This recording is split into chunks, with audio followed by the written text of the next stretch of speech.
tonight's recap will be of the Korea all night or Korea experience, which had Crush live, Junoflo. He even brought N1 out there. You had Card. You had, what was it, Lehigh. I love Lehigh. And a couple other bands. I'm gonna put the names on the bottom so we can, just because I just forgot of it. And then she got to experience Jay Park's kind of like his I don't want to say his R&B, no, his hip hop debut for Rock Nation, basically. Kind of. It was like his debut for just the American version. The American version. Like just introducing his English side to Americans, basically. Pretty much. So one of the things we wanted to try to do for this one was to get not so much of Jay Park and his music, but more the reaction. Yeah, the reaction of the people who don't know Jay, who are coming into the hip hop business, not coming to it, but who are in hip hop who don't know Jay. I feel like about 98% of the audience was Jay's fans anyways. So it was kind of hard to judge that because like as soon as Jay ended his performance, the audience, what's that word, dissipated. But I ended up talking to about 2 producers that did not know who Jay Park was. I kind of introduced them to Jay Park. I gave them a little bit of rundown of who he was and everything. And I told them, I was like, I want your real authentic feedback from this because, you know, you're in the American industry, you know music. And they were like, he's legit. Like, they liked his flow. They liked his rhyme scheme and all of that stuff. They loved his energy.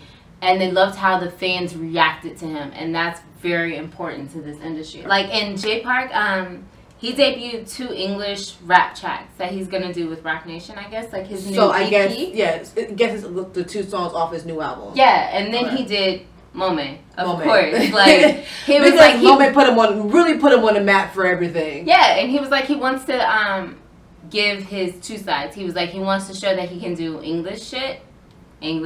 I'm sorry. No, you good. His English side, but then he wanted to give his Korean side. He wanted to stay true to his Korean side. He even debuted a song called Soju, where he just basically, he incorporated, he's not leaving behind his Korean heritage, which I love so much. He's staying true to that, like 100%. And that was so admirable to see him holding true to his heritage, even while he's up on stage debuting American English songs. Like he's still Jay. He's still the Korean Jay that we know. So we had the Jay performance, and then I did the Korea, the K-pop night, which had, like, so your Crush, had Card, had Live, had Junoflo, all of that. I didn't get a chance to make it to Card because I had ran over to try to see Jay, to try to get the clips, because I wanted to try to get clips of the songs that he's coming off his album that he did here. I wanted to try to, and I wanted to get a lot of the, you know, interact with the fans to try to see what people that are not into the K life think about Jay. So I missed Card, I missed the rest of Crush, so you get clips of what I got. Junoflo was literally life.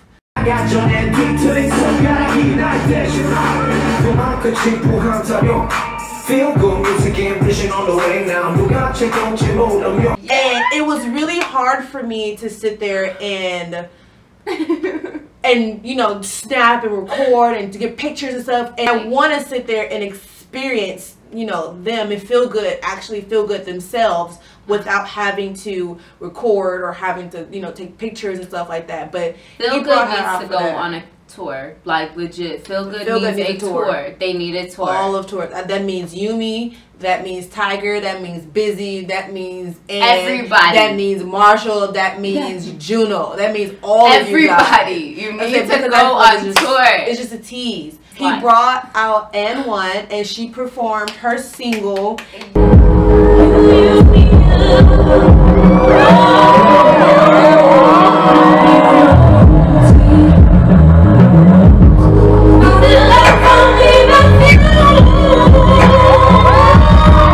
And then I managed to see Live.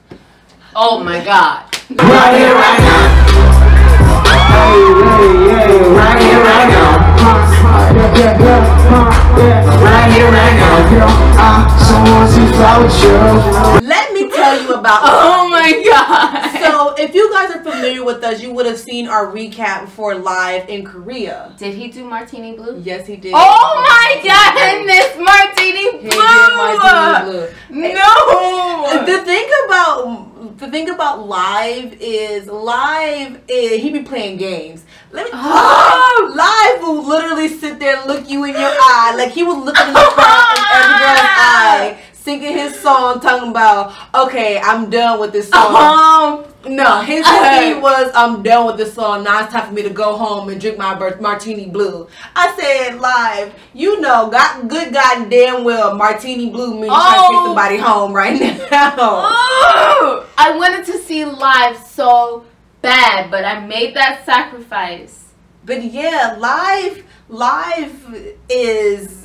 If you've seen our stuff for the Korea trip last year, Live definitely be playing games. He be playing with girls' feelings. Like, it was so many. And I didn't realize it. And even Live had said that he was like, this is his first time in America performing. And he was like, he didn't realize how many fans he had there, because that means DPR, you coming on tour, right? He needs to see what you have. He needs you coming on tour. He needs to. He was like, well, it was the entire fans were just singing every word. There's a point where he's singing and he just stops and the whole crowd is just singing his stuff, and I'm like, that's legit. That's legit for it. That is so beautiful.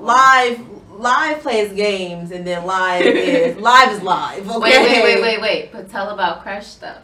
I'm going to Crush. I'm going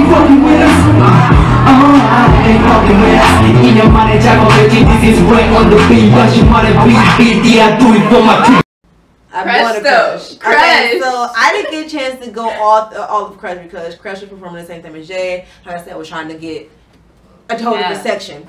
But I've seen Crush for the first time, really, and let me tell you about Crush and his high notes.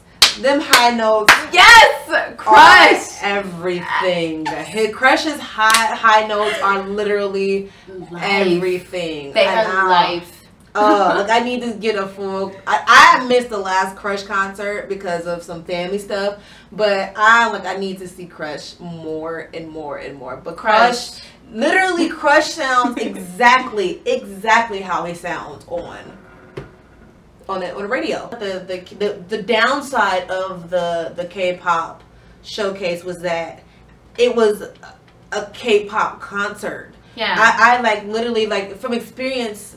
The one thing I do dislike about the K-pop concerts and stuff like that is that when you get into that pit area, when it gets crowded, nobody wants to move. Everybody gets rude, and it's just like, well, we're not moving. Like, I get it, it's a tight spot. Like, I get it. Yeah. Like, I'm trying to move around, I'm trying to get out, I'm trying to come in. I get it, you want to keep your spot and you want to party, but it's just like everybody becomes cold. Like, it becomes cold. We've been to a couple of concerts when it's like, just fuck it, we're just going to go in the back. But that's how his experience was as well. Like, it was a real cold experience. Like, it was just, all right, we see you, but we're not going, acknowledge you there. We're not going to sit there. Okay, I apologize. Like, I'm moving through you guys to get to another spot to take a picture, or I'm trying to get to this high spot, and everybody's like, well, move out the way. I'm like, well, I apologize. I'm moving through, and I'm apologizing to you, but everyone's like, well, you're in my way. I feel like sometimes the thing with K-pop is the fans diminish the concert experience. Sometimes they do, but then there are also some concerts where it's like everybody is a family with it. It's a big bang. It's a catch-22 when it comes to this. But I said the downside about this K-pop experience was it was a cold experience. Like, nobody was really looking out for each other on this one. Everybody was just trying to get to that one moment. And I get it. You want to have that special one. You want to be close to this artist. You want to see this artist, but you want that intimate moment for yourself. But then it's like, well, we're all here for the same reason, so why can't we share that moment with each other? Yeah. Like, it's no downplay onto the K-pop community, because we're part of the K-pop community. We love you. We love it. It's just our experience for, this round. But yeah, like this video, share this video, subscribe to us. Let us know your experiences. If you were here, if you want to know what happened, if you experienced any of these things, let us know. We'll try to get back to you as soon as possible, right? But we got a lot of stuff coming to you guys real soon, right? Bye.